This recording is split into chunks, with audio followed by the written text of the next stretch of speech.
So what I can tell you is that there is an intuitive way to discover this. You have to pay attention to your heart, as I was talking to you about before, not your head.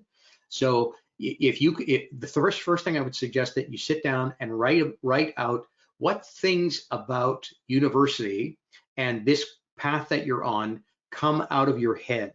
Okay, so the way you can tell it comes out of your head is, this is a decision that I made, and I say, well, I'm really not sure what I want to do, but my parents think I should take this, or I have an uncle who was doing this kind of work and it sounded interesting, or some way that you discovered that you took this course of study because of some other external force.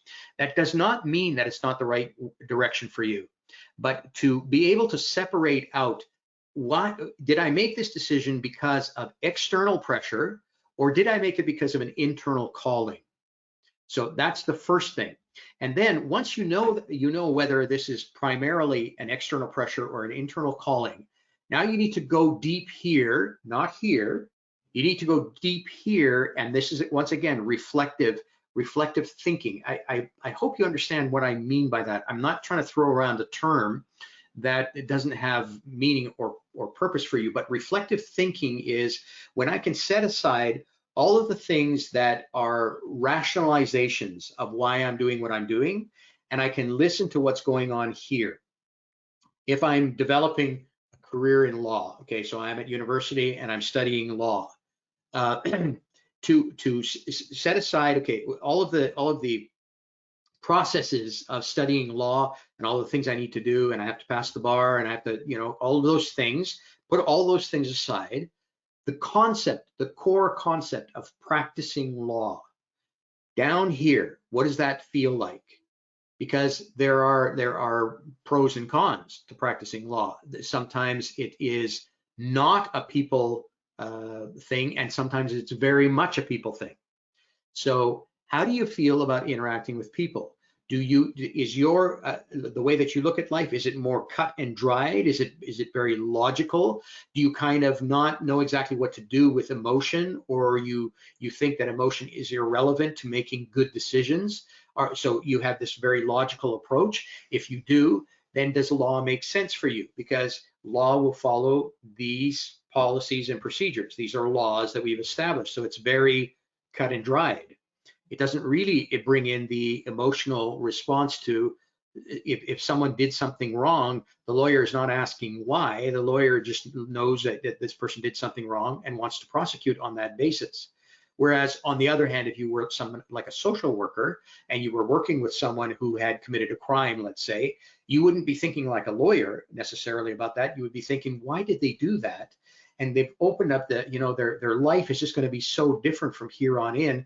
What can I do to mitigate the negative impacts of what they did and keep them in a place that their life can expand, and where they can grow and where they can find true meaning? So it would be a very different way of looking at the same kind of situation.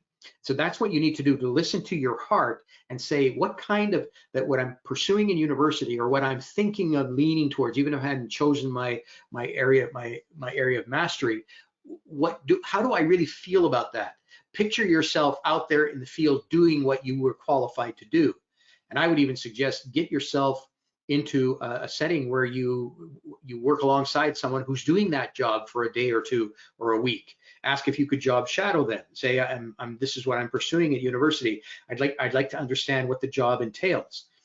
This is another thing that I've discovered about most people. They have questions, but they won't ask them because they think they're bothering somebody. And the people that are really good at what they do, they really understand why they're doing what they're doing, but almost nobody asks them why. Because people are too intimidated by people who are living their life on purpose, and they know exactly what they're doing and why they want to do it. And so they won't ask them the question. Those people have the answers. So find someone that is in the kind of work that you're thinking about doing, and find somebody who's the best at doing that, and tell them, you're doing what I'm thinking I would love to do after university, but I'm not sure. Can I shadow you for a day or a week and see what you do? I'm telling you, you would almost never get a negative response, because those people with all of their wisdom and their understanding are almost never asked the question. They're never asked to share what it is that they do. I remember I was speaking at a conference of real estate agents. It was their annual conference, and they were handing out the big awards, you know, like the salesman of the year, etc. And so I asked this group, I said, how many of you know who the salesman of the year is in this group? Everybody raised their hands. How many of you have gone to that person and asked them what makes them successful in what they do? Nobody. This was 500 real estate agents. Do you think they wanted to know? Absolutely. Why didn't they ask? Too intimidated. Don't let that intimidate you, because those people, I'm telling you, they are never asked that question. Tell me, what is it that makes it, you're so passionate about what you do, what makes it that way for you? Why do you feel like that? What do you feel like you're accomplishing? Can I watch you work? And you'll almost never get a no. If you can't watch them work, ask if you can interview them. Ask them, say, can we do a 20-minute interview? I want to pick your brain. Could you share with me things that you experience and things that you know? Almost never will you get a negative response. Almost never.